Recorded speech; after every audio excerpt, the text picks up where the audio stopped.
Hello student, स्वागत है आपका study with Deepshikha flame of light channel पर।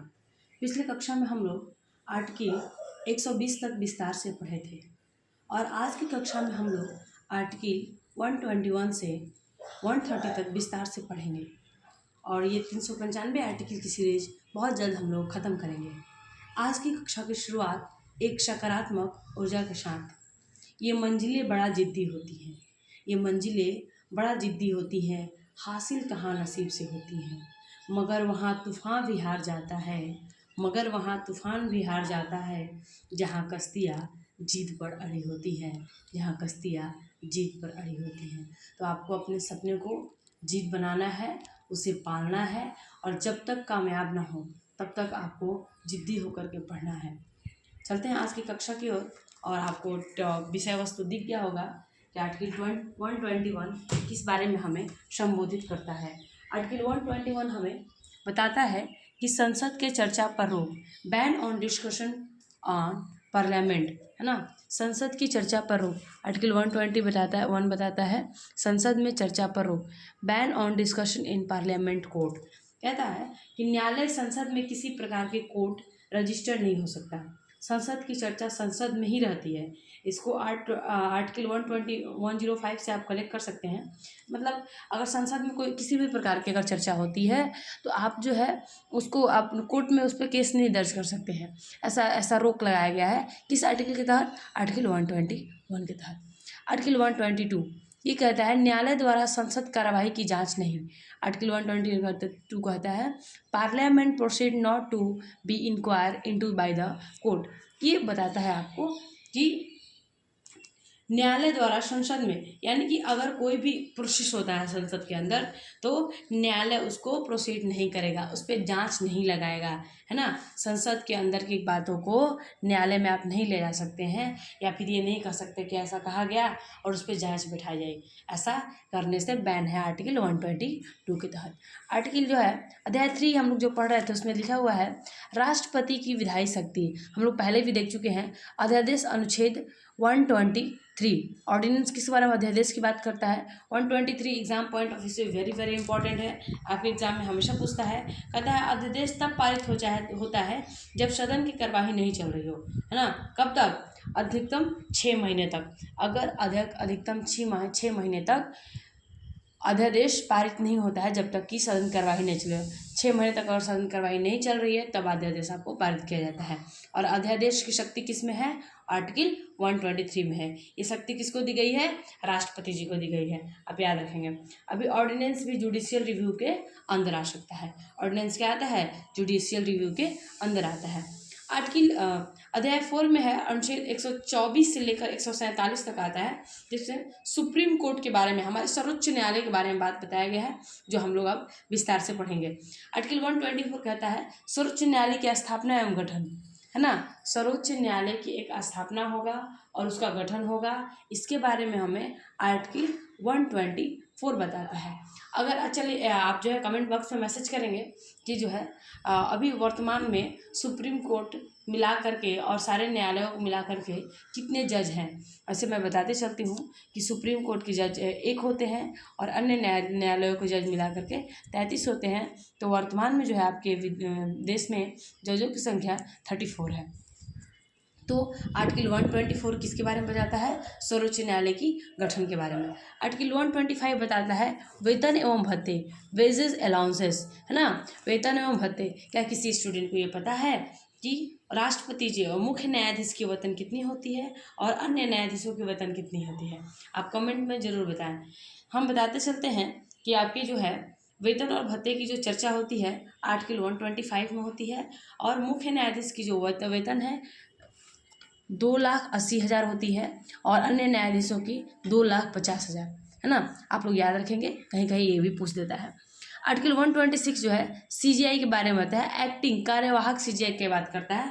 126 जो है कार्यवाहक सीजीआई की बात करता है। आपसे पूछेगा एग्जाम में कि कार्यवाहक सीजीआई की नियुक्ति कौन करता है, तो आप बताएंगे कौन करता है? राष्ट्रपति जी। कार्यवाहक सीजीआई की नियुक्ति करते हैं राष्ट्रपति महोदय।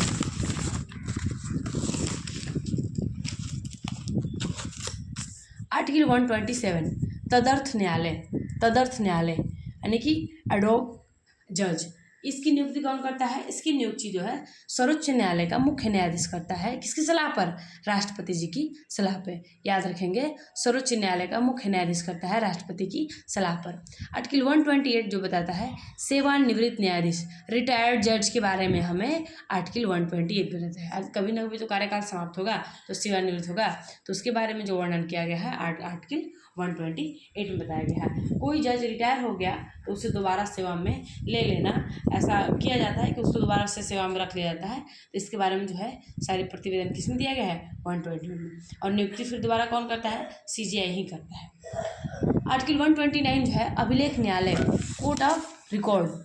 आर्टिकल 129 को कहते हैं अभिलेख न्यायालय, कोर्ट ऑफ रिकॉर्ड। यानी कि कहता है कि अगर सर्वोच्च न्यायालय में कोई भी, सुप्रीम कोर्ट में अगर कोई भी फैसला आएगा तो उसको अवमानना नहीं किया जाएगा, उसको सभी लोग मानेंगे, उस पर दोबारा ये नहीं होगा, उसको अवमानना कोई नहीं कर सकता, हर किसी को मानना होगा। ये अत्यंत आवश्यक है कि अगर सुप्रीम कोर्ट की तरफ से कोई भी आता है फैसला तो उसका स्वागत देश के हर एक निवासी को करना होगा, इसलिए कहा गया है court of record. Article 129। Article 130 उच्चतम न्यायालय स्थान। आर्टिकल 130 बताता है सुप्रीम कोर्ट लोकेशन, है ना, कि उच्चतम न्यायालय का स्थान कहाँ होगा।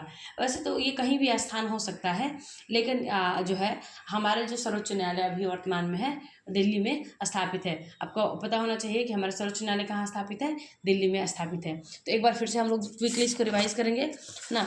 आर्टिकल 121 क्या बताता है? संसद में चर्चा पर रोक, ban on discussion in parliament court. Article 122 क्या कहता है? न्यायालय द्वारा संसद कार्यवाही की जांच नहीं, है ना। अगर न्यायालय किसी भी तरह का डिस्कशन होता है, कोई भी संसद में कोई भी कार्रवाई होती है, कोई बात पे चर्चा होता है, तो उस पर न्यायालय जांच नहीं कर सकता है।